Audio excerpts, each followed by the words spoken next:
جب تک جیوں میں آقا کوئی غم نہ پاس آئے، کوئی غم نہ پاس آئے۔ کیا بنگال والے حضور پاک صلی اللہ تعالیٰ علیہ وسلم کی شان میں اتنے نرم لہجے میں اور آہستہ سے درود پڑھتے ہیں؟ درود پاک سنائیں۔ اللہم صلی علی سیدنا و مولانا محمد معدن الجود والکرم وآلہ واصحابہ الکرام وابنہ الکریم وبارک وسلم صلاة دائمة سرمدا ابدا۔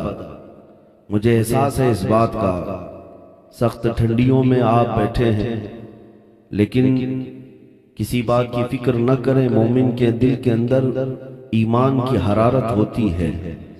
عشق مصطفیٰ صلی اللہ تعالیٰ علیہ وسلم کی گرمی اسے ہمیشہ تر و تازہ رکھتی ہے، اور یہ ٹھاٹے مارتا ہوا مجمع رات کی اس تاریکی میں کسی دنیا دار کو دیکھنے کے لیے یا کسی الیکشن کے کیمپیننگ میں نہیں آیا ہے، یہ صرف میرے مصطفیٰ کے نام پر آیا ہے۔ تمامی حضرات کا ایک ہی مقصد ہے، اپنے نبی پاک صلی اللہ تعالیٰ علیہ وسلم کی بارگاہ میں خراج عقیدت پیش کرنا اور ان کی تعریف و توصیف اور کمالات سننا، اور ہم منبر سے بھی یہی چاہتے ہیں کہ فضول گوئی اور ادھر ادھر کی باتیں نہ ہوں، جو بات کی جائے وہ صرف شہنشاہ اعظم کی بات کی جائے۔ اپنا سب کچھ گنبد خضرا کل بھی تھا اور آج بھی ہے، میرے نبی سے میرا رشتہ کل بھی تھا اور آج بھی۔ بتلا دو گستاخ نبی کو غیرت سنی زندہ ہے، بتلا دو گستاخ نبی کو غیرت سنی زندہ ہے، ان کے نام پہ مر مٹنے کا جذبہ کل بھی تھا اور آج بھی ہے۔ عزیزان گرامی وقار، مسلمانوں کو اگر کوئی چیز زندہ رکھتی ہے، تمہیں آباد رکھ سکتی ہے، تو یہ تمہارے چہرے کی رونق کوئی چیز بن سکتی ہے، تو وہ کھانا پینا نہیں، کاجو بادام نہیں، خون کا دوران بھی نہیں۔ تمہیں اگر کوئی چیز تر و تازہ رکھتی ہے تو صرف عشق محمد ہی ہے، وہ صرف اور صرف میرے مصطفیٰ کریم صلی اللہ تعالیٰ علیہ وسلم کی لازوال محبت ہے۔ ایک بہت بڑے یہودی عالم نے لکھا ہے، جس نے 3 بار پی ایچ ڈی کی ہے مسلمانوں پر، اور اس نے کہا کہ میں غرناطہ، بغداد، مراکش، لیبیا، کئی جگہوں کے مسلمانوں کے حالات پر میں نے پی ایچ ڈی کی ہے۔ ان مسلمانوں کو کئی مرتبہ مارا گیا، کاٹا گیا، پیٹا گیا، ان کو ٹکڑوں میں بدل دیا گیا، ان کو اجاڑ دیا گیا، بغداد کتنی مرتبہ تباہ کیا گیا، قاہرہ اجاڑ دیا گیا، مسلمانوں کی کئی سلطنتوں کو تہس نہس کیا گیا، لیکن وہ کہتا ہے آج پھر سے مسلمان متحد نظر آتے ہیں، پھر سے مسلمانوں کے چہروں پر وہی رونق نظر آتی ہے۔ ان کو بڑی بڑی طاقتیں، چنگیز ہو، ہلاکو ہو، پتہ نہیں کون کون سے ظالم آئے، ان کے کھوپڑیوں سے مینار تک تعمیر کر دیا، ان کے خون سے دریائے دجلہ کو لال تک کر دیا، لیکن آج پھر ہم جس چپے میں بھی دیکھتے ہیں یہ مسلمان اپنی شان کے ساتھ نظر آتے ہیں۔ آج بھی ان کی مسجدوں سے، میناروں سے اذان کی آواز ویسی گونجتی ہے جیسے 1400 سال پہلے گونجتی تھی۔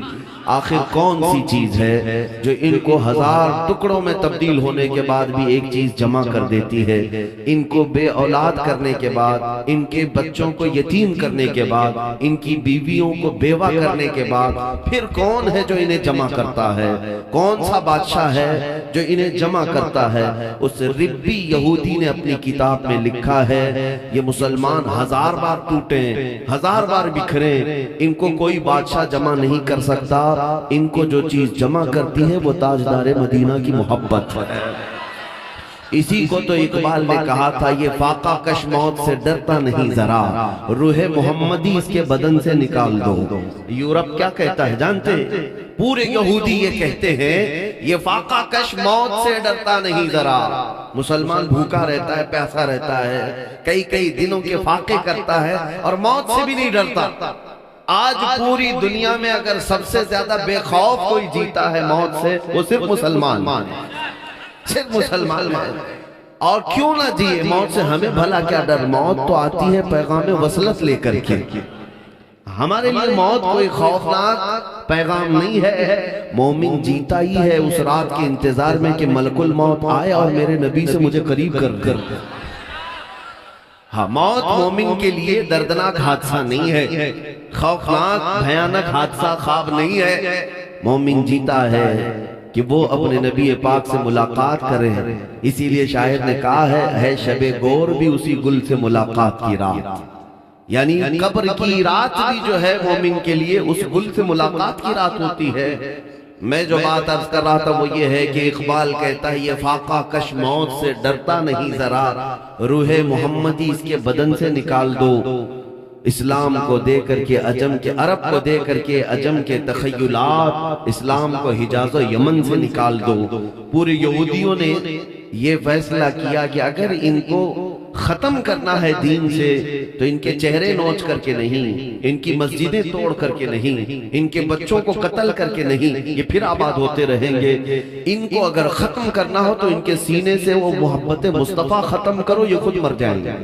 آج دنیا اسی پر پوری طاقت صرف کر رہی ہے، ایڑی چوٹی کا زور جو لگایا جاتا ہے وہ اسی بات پر۔ آپ کیا سمجھتے ہیں یہ جو گستاخیاں ہو رہی ہیں یہ صرف اور صرف انجانے میں ہونے والی، انہونے میں ہونے والی نہیں، باضابطہ پری پلانڈ ہوتی ہیں، پورا منصوبہ بندی کے ساتھ، کروڑوں مسلمانوں کے ایمان کے بخار کو چیک کرنے کے لیے یہ میرے نبی کی شان میں توہین کرتے ہیں، اور دیکھتے ہیں کہ ابھی ان کے اندر مر مٹنے کا جذبہ کتنا باقی ہے۔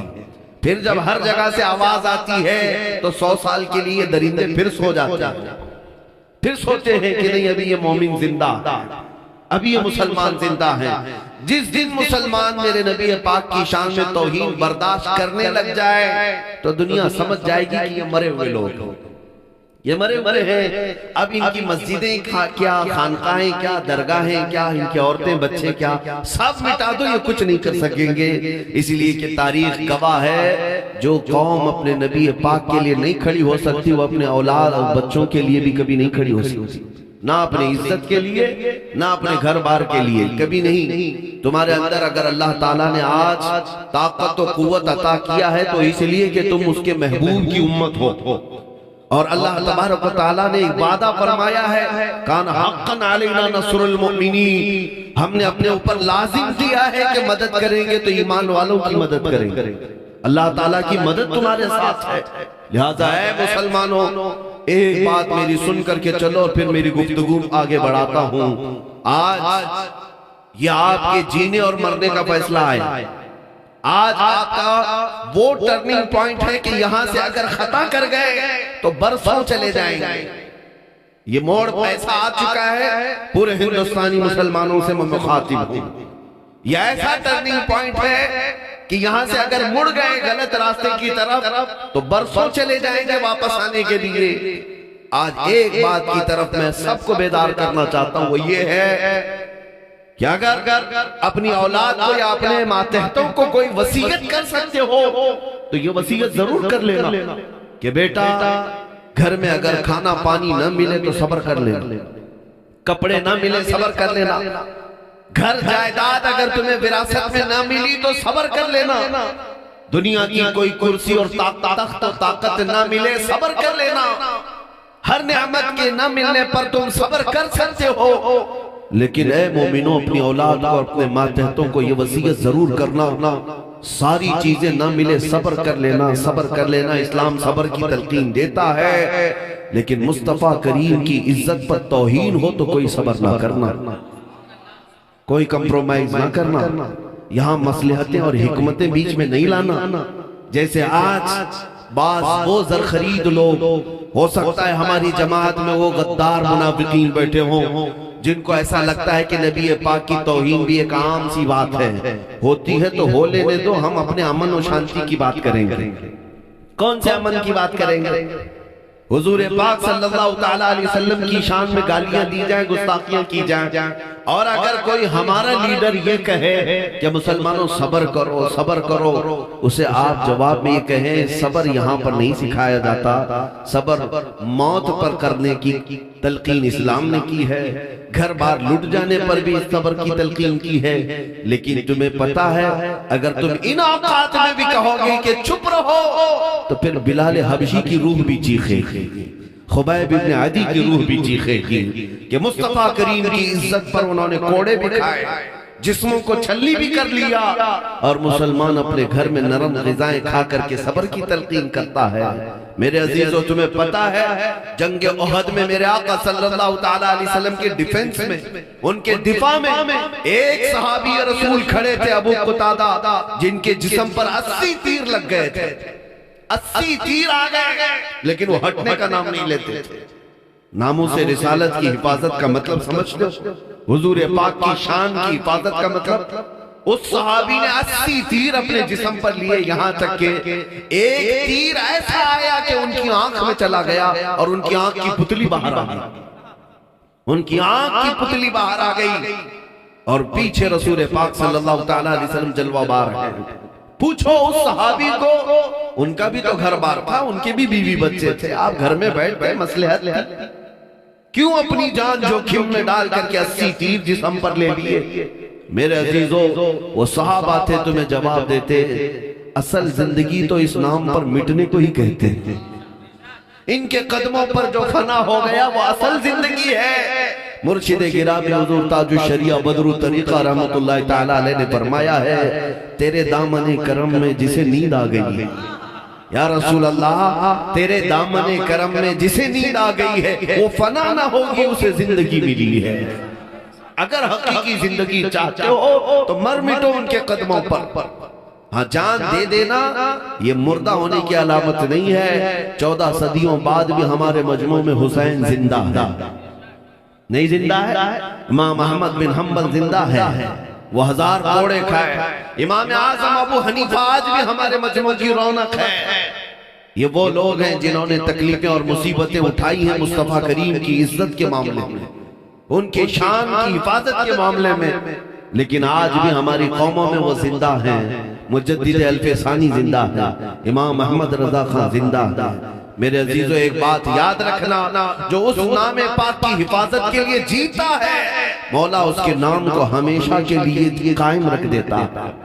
پوری دنیا میں قیامت آنے تک ان عاشقوں کا نام چلتا رہے گا۔ عشق محبت اعلیٰ حضرت کے نعرے بنگال والے اس لیے نہیں لگاتے کہ اعلیٰ حضرت بنگال کے رہنے والے تھے یا پٹھان خاندان کے تھے، اس لیے 100 سال بعد بھی نعرے لگائے جاتے ہیں کہ اس امام احمد رضا نے پوری زندگی اگر کسی کی بات کی ہے تو تاجدار مدینہ کی بات ہے، جو ان کی عزت کی بات کرے گا وہ ہمیشہ کے لیے جیوت ہو جائے گا، ہمیشہ کے لیے وہ زندہ ہو جاتا ہے۔ آج فیصلہ تمہارے ہاتھ میں ہے کہ حضور پاک صلی اللہ تعالیٰ علیہ وسلم کی عزت کی حفاظت کے لیے کیا گھر میں مصلی بچھا کر کے دعائیں مانگتے ہوئے حفاظت کرو گے، یا پھر میدان عمل میں اتر کر کے ظالموں کی آنکھوں میں آنکھیں ڈال کر بتاؤ گے کہ میں اس محمد عربی کا غلام ہوں جس کو دیکھ کر کبھی سمندر بھی راستے دے دیا کرتا ہے، طوفان بھی رخ موڑ لیا کرتا ہے، میں اس حبیب عربی کا غلام ہوں جس کے متعلق اقبال نے کہا تھا ٹل نہ سکتے تھے جنگ میں اگر اڑ جاتے تھے، پاؤں شیروں کے بھی میدان سے اکھڑ جاتے تھے،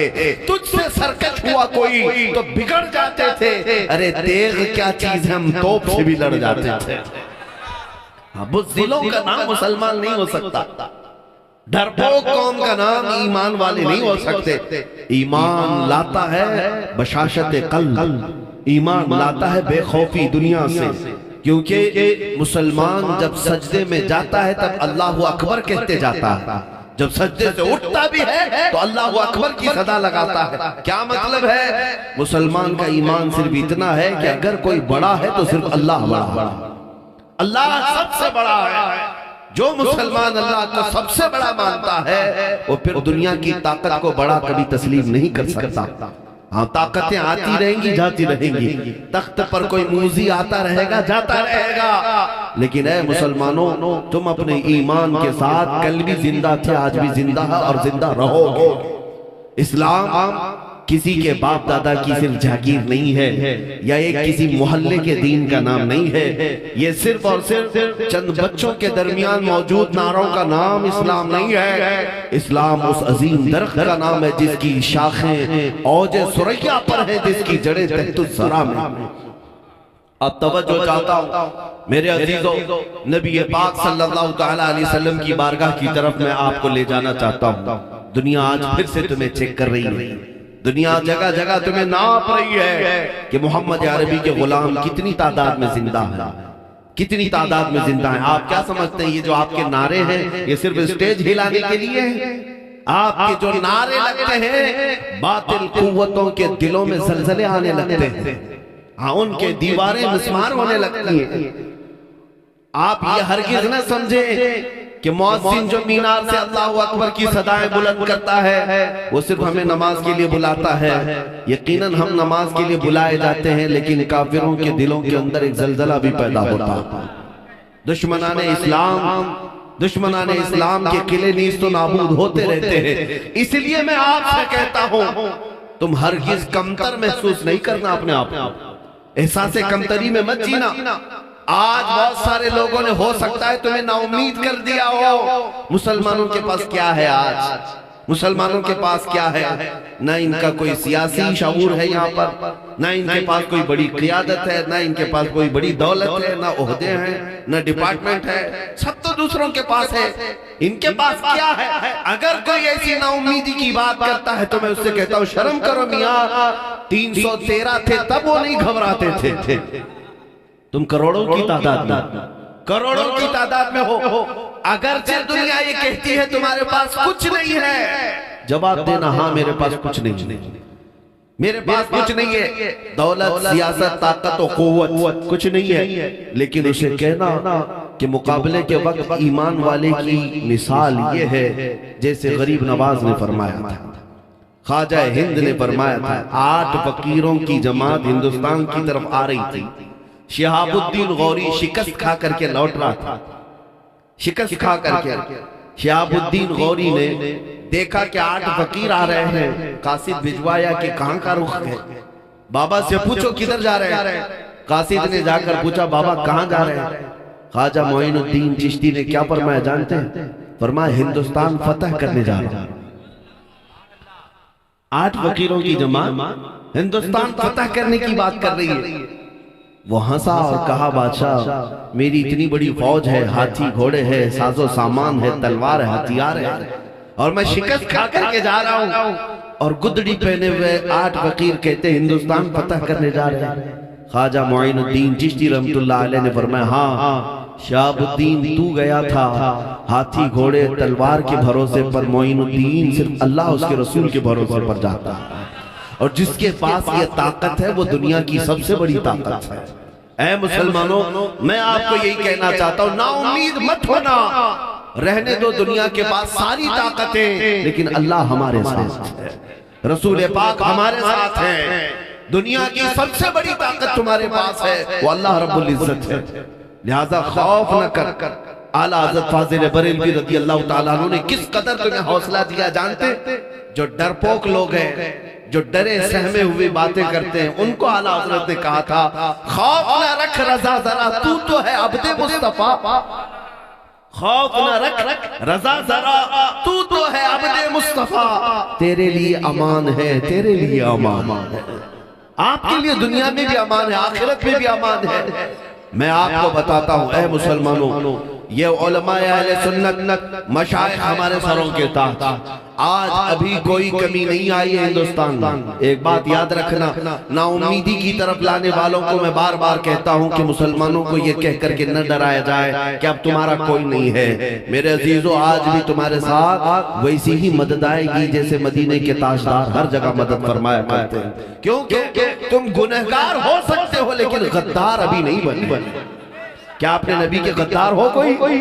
ہاں ہم مانتے ہیں گناہ ہم سے ہوئے ہوں گے، گنہگار ہونا اور ہے، غدار ہونا اور ہے، غدار ہم میں سے نہیں ہوا ہے۔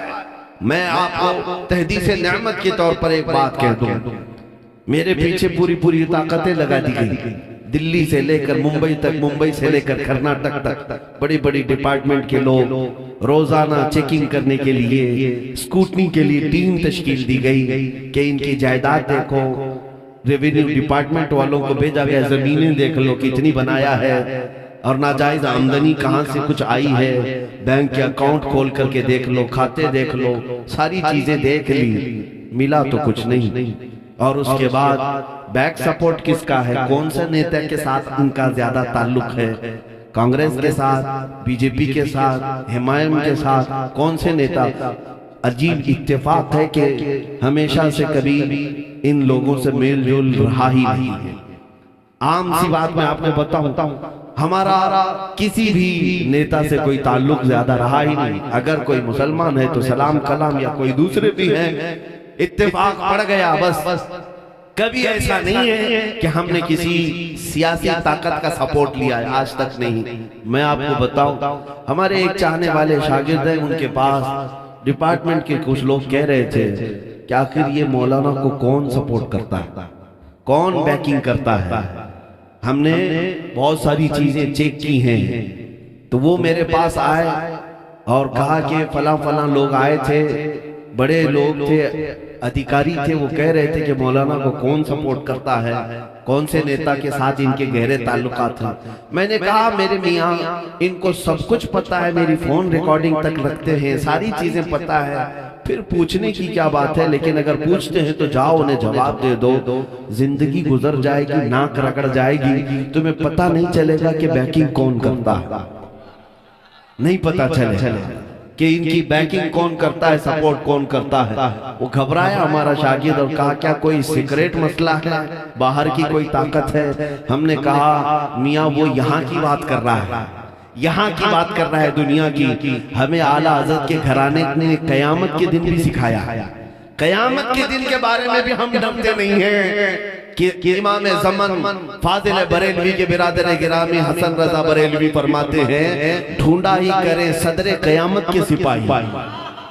تم یہاں کی بات کرتے ہو، ہم قیامت کی بات کر رہے ہیں۔ ڈھونڈا ہی کریں صدر قیامت کے سپاہی، وہ کس کو ملے جو تیرے دامن میں چھپا ہوا۔ ہمارا بس اتنا ہی ہے کہ جو رسول پاک کے دامن میں چھپا ہوا ہو، اس کے لیے بیکنگ، سپورٹ اور دنیا کی کسی چیز کی ضرورت نہیں، اللہ اور اس کے رسول اس کے لیے کافی۔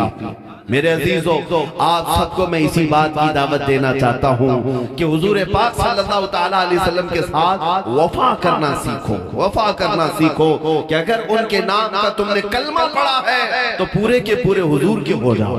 ان کے جو ہم غلام تھے، خلق کے پیشوا رہے ہیں۔ آپ کو پتا ہے حضور کی غلامی سے جو ہٹ گئے تو ہر جگہ بے عزتی پر آ گئے، ہر جگہ تم سے ساری چیزیں چھین لی جانے لگی۔ آپ اس بات کو سمجھ کر کے چلو کہ بلال حبشی کو میرے آقا صلی اللہ علیہ وسلم نے بھرے مجمع میں فتح مکہ کے دن 10,000 کے مجمع میں خانہ کعبہ کی چھت پر چڑھایا تھا۔ بلال حبشی سے کہا اذان دو، وہاں اور بھی صحابہ تھے، لیکن بلال کو کیوں چڑھایا؟ حضرت بلال کو کعبے کی چھت پر چڑھا کر اذان دینے کا حکم ہوا، آپ نے اذان دی۔ میرے عزیزو، بزرگان دین فرماتے ہیں اس میں یہ میسج دینا تھا، اے لوگو دیکھو یہی وہ بلال ہے جس کے پیروں میں رسی ڈال کر تم مکہ میں کھینچتے تھے، یہی وہ بلال ہے جس کے سینے پر تم گرم سل رکھتے تھے، یہی وہ بلال ہے جس کو آگ کے انگاروں میں تم لٹا کر کے اس کا دین پھیرنے کی کوشش کرتے تھے، اور ہر بات میں یہ مصطفیٰ مصطفیٰ کرتا تھا، عہد عہد کرتا تھا۔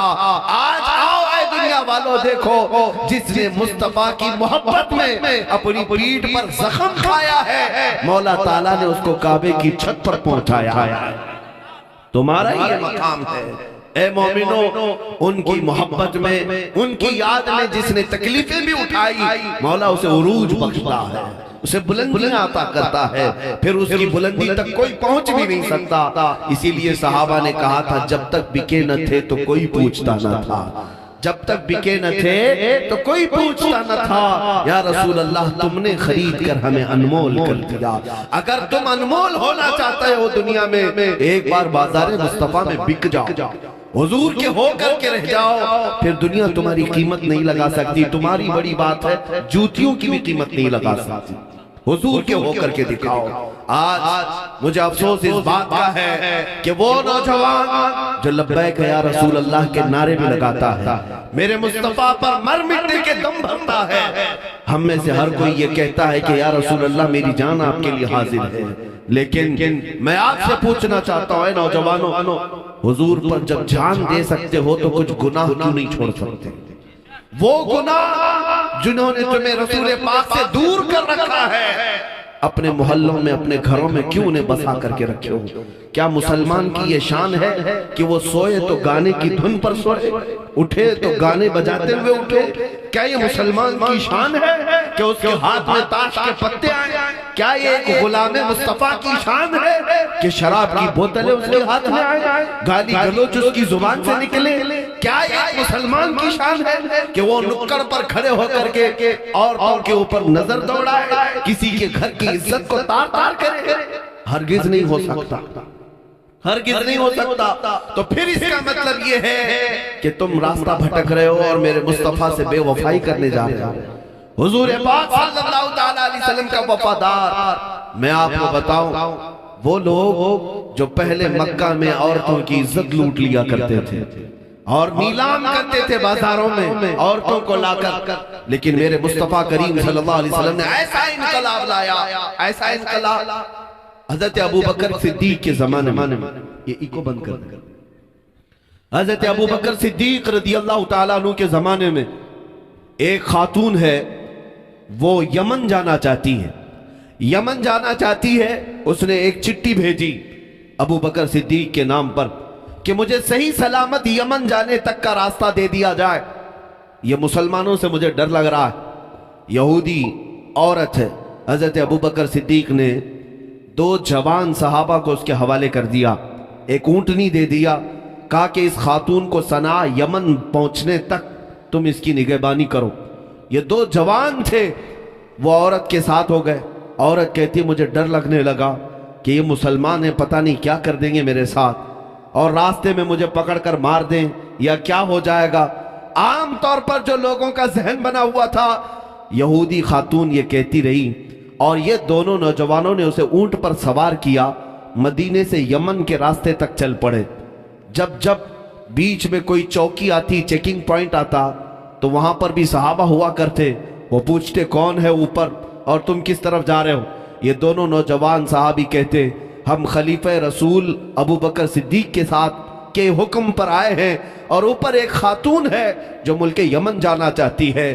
تو اوپر آنکھ اٹھا کر کے بھی کوئی وہاں سے نہیں دیکھتا تھا، آنکھ بھی نہیں اٹھاتے۔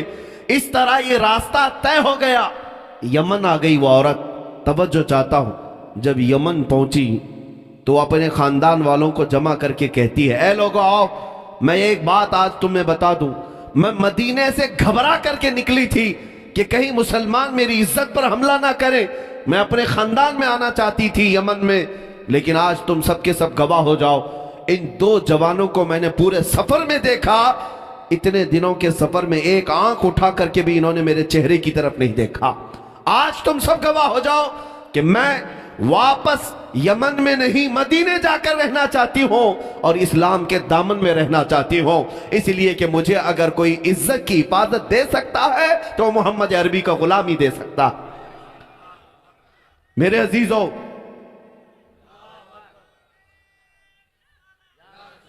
دنیا کو آج بھی یہ بتانے کی ضرورت ہے کہ تم عورتوں کی عزت پر ڈاکہ ڈالنے والی قوم میں سے نہیں، بلکہ محمد عربی کے غلام ہیں جو ہر عورت کو بہن سمجھ کر اس کی عزت کی حفاظت کرتے ہیں۔ یہ دوسروں کے دلوں میں اگر محبت آ سکتی ہے تمہارے اخلاق سے آئے گی، مصطفیٰ کریم صلی اللہ تعالیٰ علیہ وسلم کی پیروی کرنے سے آئے گی۔ مجھے وہ بات بھی یاد آتی ہے، آج ان دجالی میڈیا کو پروپیگنڈا کرنے دو، تمہارے متعلق 1000 پروپیگنڈا کرنے دو کہ یہ آتنکوادی ہیں، یہ دہشت گرد ہیں، یہ ٹیررسٹ ہیں، ان کو سوئی بھی ملے تو بم لگنے لگ جائے، ان کو 8 سال کا بچہ بھی بڑا مجاہد لگنے لگ جائے۔ ان کے حالات یہی ہیں، انہوں نے ایڑی چوٹی کا زور لگایا ہے اور اسی بات پر قسم کھا کر بیٹھے ہیں کہ اگر بگاڑیں گے کسی کا چہرہ تو صرف مسلمان کا بگاڑیں گے۔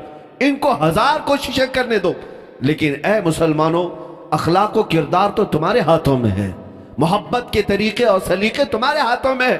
افغانستان کی سرزمین کی بات کر رہا ہوں، 2012 آج سے تقریباً 8-9 سال پہلے کی بات، کہ وہاں پر نیٹو فوجیں اپنے قدم جمائی ہوئی ہیں، ہر ملک کی فوجیں وہاں پر، ان پر رسہ کشی چل رہی تھی، طاقت کے بل بوتے پر امریکہ، یورپ، پتہ نہیں کتنی فوجیں وہاں پر موجود تھی۔ ایک ایسا انسیڈنٹ، ایک ایسا واقعہ پیش آیا، ایک خاتون رپورٹر ہے، وہ امریکہ کی رہنے والی، جو رپورٹنگ کرنے کے لیے افغانستان کے میدان میں گئی تھی۔ کہ حالات دیکھیں، وہ روزانہ رپورٹنگ کرتی تھی کہ کہاں کیا کیا حالات ہیں، نیوز والی ایک عورت صحافیہ، لیکن اس کے ساتھ ایک دن ہوا یہ کہ شام کا وقت تھا، وہ ایک جگہ سے اکیلی آ رہی تھی، 2 یا 4 فوجیوں نے اس پر حملہ کر دیا، اور وہ فوجی کوئی وہاں کے نہیں تھے، یہ نیٹو افواج میں سے تھے۔ انہوں نے اسے پکڑنے کی کوشش کی اور اس کے کپڑے پاڑ رہے تھے، وہ کسی نہ کسی طرح اپنی ہوس کا شکار اسے بنانا چاہتے تھے، لیکن وہ عورت نے چیخ پکار کیا تو اچانک 2 نوجوان جو مسجد کی طرف جا رہے تھے، مسلمان تھے، وہ دوڑتے ہوئے آئے، تو جیسے ہی وہ آئے وہ فوجی اپنے راستے چلے گئے، کیونکہ عزت کا معاملہ تھا، آواز اٹھنے لگ گئی تھی۔ 2 ہی نوجوانوں نے اس خاتون کو پکڑا اور لے جا کر کے ایک کمرے میں بٹھا دیا۔ وہ چہرے والے تھے، ٹوپی والے تھے، نماز کے لیے جا رہے تھے۔ اب یہ خاتون لکھتی ہے کہ ہمارے فوجی جو حملہ کیے تھے، تھوڑی دیر کے لیے مجھے کشمکش تھی، لیکن اس سے زیادہ ڈر تو یہ افغانی مسلمانوں سے تھا مجھے، پتہ نہیں اب یہ تو آتنکواد لوگ ہیں، یہ تو دہشت گرد ہیں، اب یہ تو میری بوٹیاں ہی تقسیم کریں گے، ہم میرے ساتھ کیا کریں گے۔ وہ خاتون کہتی ڈری سہمی ہوئی اپنے کمرے کے اندر بیٹھی رہی، دروازہ بند تھا، رات کا وقت ہوا تو اچانک دروازہ کھلا، کھانے کا ایک برتن اندر کسی نے کیا اور پھر دروازہ بند کر لیا۔ میں نے کھانا کھا لیا، تھوڑی دیر کے بعد پھر دروازہ کھلا، عورتوں کے زنانہ لباس کسی نے اندر کیے اور پھر دروازہ بند کر لیا۔ میں نے نہیں دیکھا کون آ رہا ہے کون جا رہا ہے، کھانا بھی آیا، کپڑے بھی آئے، میں اسی کمرے میں کھانا بھی کھائی، کپڑے بھی پہنے۔ دوسرا دن آیا، برابر وقت پر دروازہ تھوڑا کھلتا اور کھانا آتا پھر بند ہو جاتا۔ یہی وہ 2 نوجوان تھے جو ہر وقت کھانا پہنچا رہے تھے لیکن دروازہ کھول کر دیکھ نہیں رہے تھے۔ دوسرے دن شام کے وقت اس کے سفارت خانے سے، اس کے ملک کی ایمبیسی سے کچھ ذمہ دار لوگ آئے اور دروازہ کھول کر اس خاتون سے کہا ہم تمہارے ملک کی سفارت خانے سے آئے ہیں، کیا تمہارے ساتھ کوئی حادثہ ہوا؟ اس عورت نے حادثہ لکھایا، رپورٹ لکھایا، اور اس سفارت خانے سے آنے والے نے کہا اے خاتون، ان 2 جوانوں کا شکر ادا کر کہ یہ ہمارے سفارت خانے تک پہنچ کر کے تیری خبر کیے ہیں، اور ان جوانوں نے ہم سے یہ وعدہ لیا ہے کہ جب تک تجھے ملک تک حفاظت سے نہ پہنچائیں گے اس دن تک یہ محنت کرتے رہیں گے۔ وہ خاتون کہتی ہے میں ان جوانوں کو نہ جانتی تھی نہ پہچانتی تھی، نہ ان سے میرا کوئی رشتہ تھا نہ کوئی ناتا تھا، لیکن انہوں نے میری عزت کی حفاظت کی، یہاں تک کہ وہ خاتون اپنے ملک پہنچی، اور اس کے بعد اس نے اخبار میں ایک آرٹیکل لکھا تھا، آج سے 8-9 سال پہلے کی بات کر رہا ہوں۔ وہ عورت کہتی ہے بچپن سے میرے دماغ میں یہ ڈالا گیا تھا کہ مسلمان وحشی ہوتا ہے، مسلمان آتنک کی طرف بڑھتا ہے، مسلمان عورتوں کی عزت پر حملہ کرتا ہے، لیکن اے لوگوں یہ دنیا جھوٹ بولتی ہے، یہ میڈیا پروپیگنڈا کرتی ہے۔ میں خود صحافیہ ہوں، میں خود رپورٹر ہوں، میں نے افغان کی سرزمین پر دیکھا ہے حملہ کرنے والے کوئی اور تھے، حفاظت کرنے والے تو محمد کے غلام تھے صلی اللہ تعالی علیہ وسلم۔ میرے عزیزوں، آج بھی دنیا جانتی ہے کہ اخلاق و کردار میں اگر کوئی سچا ہو سکتا ہے وہ ایک ایمان والا ہو سکتا ہے، بس شرط اس بات کی ہے جس کو اقبال نے بار بار کہا تھا کہ محمد سے وفا تو نے، تو ہم تیرے ہیں، یہ جہاں چیز ہے کیا لوح و قلم تیرے ہیں۔ دنیا آج تمہارے قدموں میں آنے کو تیار ہے، لیکن وفا تو کرو اس محمد عربی سے صلی اللہ تعالی علیہ وسلم۔ عزیزان گرامی وقار، 1-2 نہیں کئی ایسے حادثات ہوئے جس میں دنیا یہ دیکھنا چاہتی ہے کیا وہ امانت اب بھی باقی ہے مسلمانوں، کیا وہ اخلاق و کردار آج بھی باقی ہے مسلمانوں میں۔ تمہیں ثابت کرنے کی ضرورت تھی، اپنے محلوں سے، اپنے مجمع سے، اپنے معاشرے سے ان ناصوروں کو ختم کرو جو تمہیں تاجدار مدینہ سے دور کر رہے ہیں۔